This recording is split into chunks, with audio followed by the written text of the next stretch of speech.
Well, values that damage, harm a person are considered bad. Change those values. You don't do things that harm a person, be it yourself or someone else. So the harm is gone. But blame and punishment was something quite different. Blame holds you responsible for the harm. But you are not responsible if your values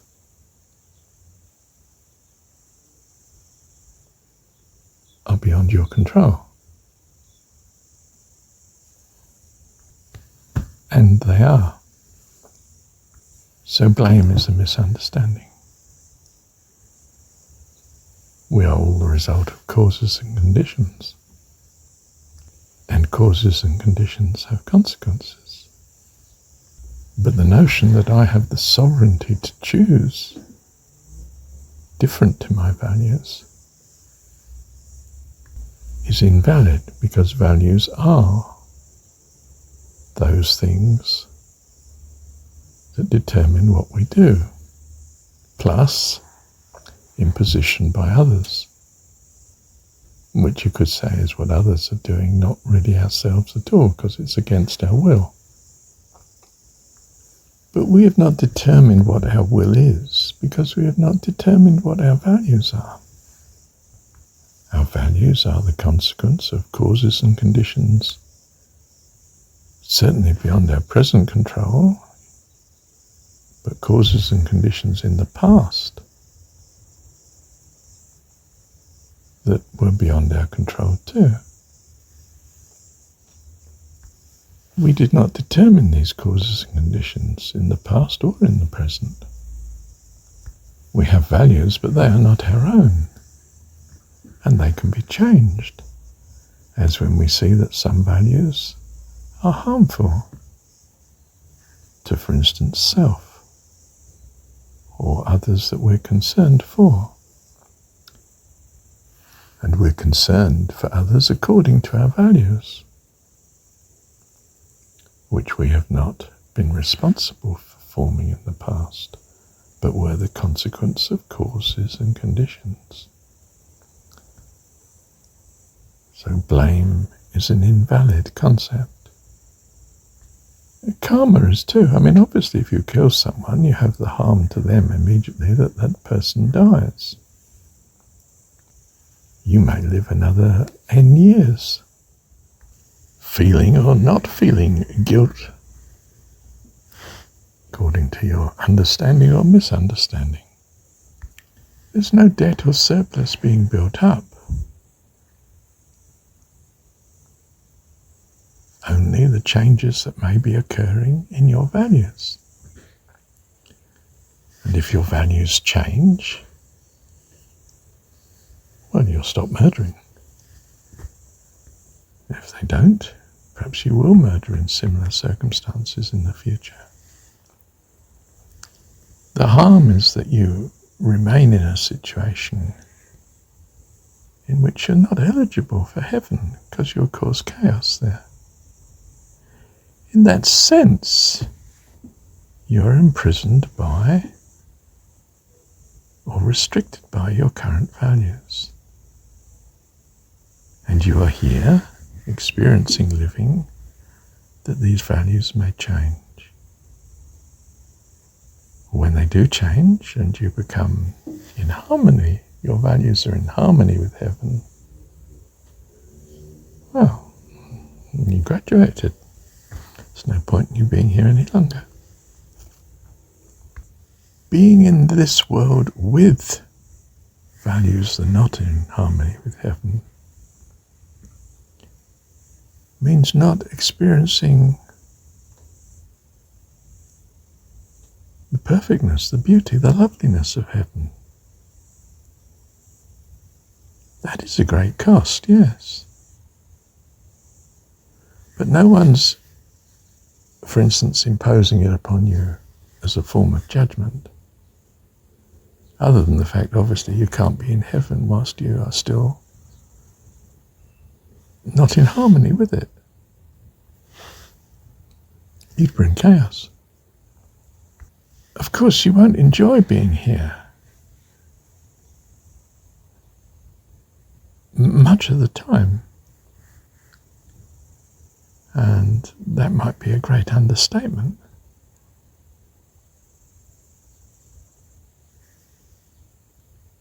And such will make you long for heaven and adjust your values accordingly. It's not actually your wrong actions that are keeping you here, it's your wrong values.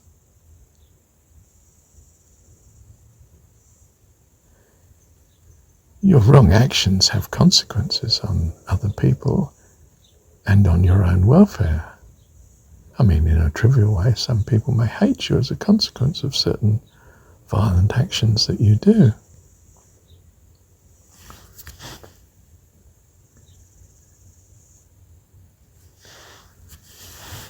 You may be able to minimize this by hiding the consequence of such actions. But it's your bad, if you like, in that sense.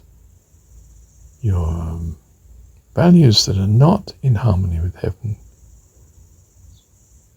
that's keeping you here and causing you to have this amazing mix of good and evil,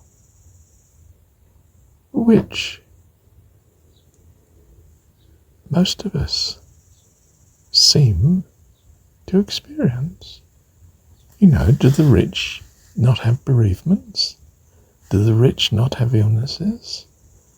Do the rich not have accidents?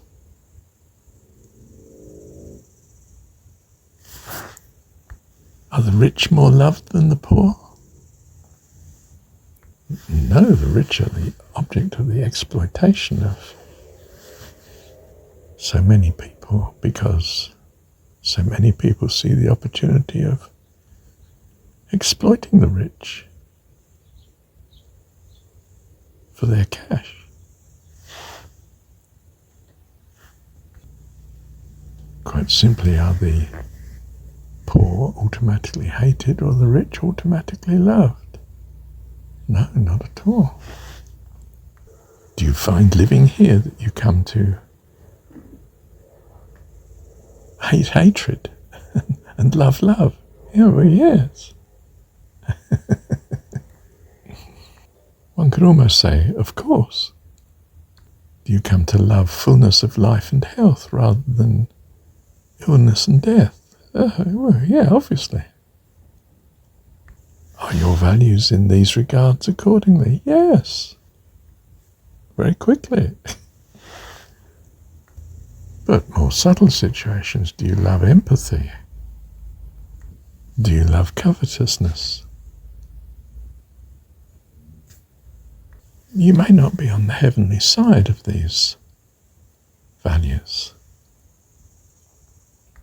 So you may need to be here longer. With God there is no karma, no blame, no judgment. That sort of judgment is something that fallen man values, not God. And blame is of judgment, that sort of judgment, as is retribution and punishment and imposed consequence. But when you define bad values as those values which bring harm and unhappiness and death, destruction of what you value, then your values adjust accordingly, as do your actions. My children don't owe me anything. My joy is to see them come to life eternal. And therefore that their values become in harmony with such. In that sense then, bad values do keep you here in the school or something like it, some form of school, rather longer. Or to put it another way, keep you from the perfection of heaven.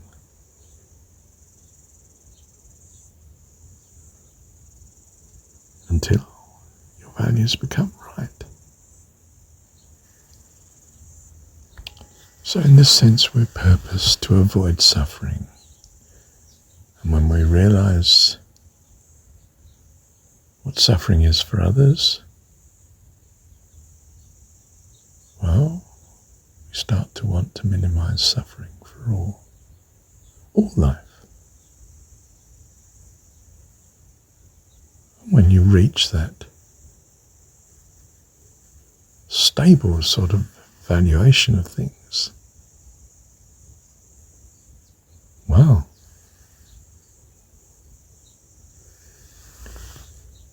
you've found the values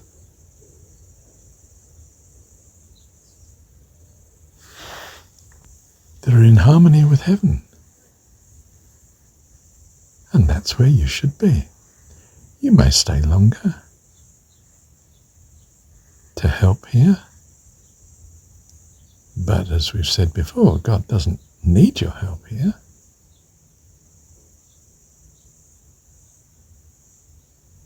So, unless you've still got work to do, heaven it is. Bless you.